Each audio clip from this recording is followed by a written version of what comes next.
I've always been fascinated when actors from outside the U.S. come to Hollywood for the first time. There's always that big Hollywood moment, whether it's just seeing the Hollywood sign, first limo ride. What was your first big Hollywood moment?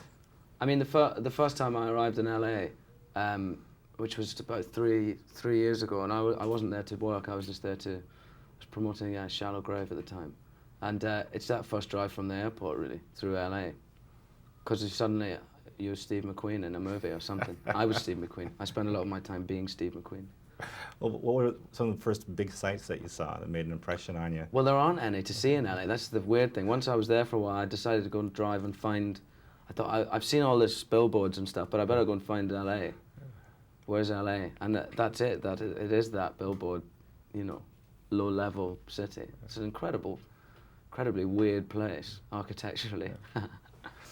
Got a question about security on a set and secrecy. I know you're working on a different movie also, but what have you learned recently about security and secrecy concerning a movie? I've just finished making the Star Wars movie, so I've just finished doing probably the most secure film ever made. And I was having to sign legal papers and signing declarations that I wouldn't divulge anything. And I never had to do that before. Do you find a lot of people are coming up to you and asking you questions, plot points, that type of thing? Yeah, I mean, people are sensible enough not to ask me what the story is because they know I won't be telling them anyway.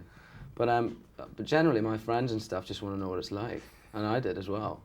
Imagine being in Star Wars. That's a bit crazy, isn't it? You know, I'm thinking with this movie, what some of the big thrills must have been for you.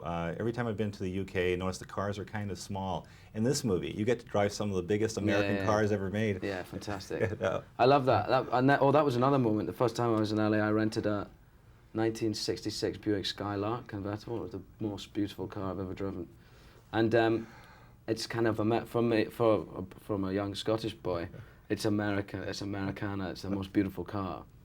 And I'd drive up to valet parking and stuff, and they'd just think it was a piece of shit. And I would say, no, this is American, this is it. And they wanted a black BMW or something instead, you know. Now, with this movie, you spend a lot of time in a confined space.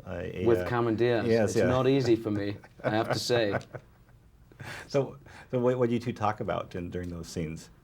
I don't remember talking at all. We just would seem to always be laughing, I think. She's an amazing girl, Cameron, and so much fun to work with. And makes everything so easy and doesn't come with any pretensions or baggage at all. And so she's just there and enjoying the work with you. And it made it much, you know, I think if it had been anyone else, the film wouldn't be nearly so good, you know. What was your first indication to you that you two were going to get along? The first time we met in the morning and we're driven to this warehouse to start rehearsing the dance. So it was a great way to meet somebody to dance with them for 4 days, I think we were learning that. And it's a fantastic icebreaker, and I knew, you know, within about 5 minutes that I thought we'd probably have a good time. And one last question, doing a story on actors when they're on airplane flights.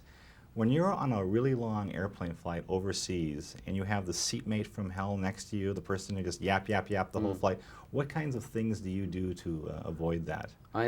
You know the blankets that you get given, I stuff that down their neck and beat them around the head. No, I don't do that. I usually drink myself to sleep on airplanes, so it's not usually a problem.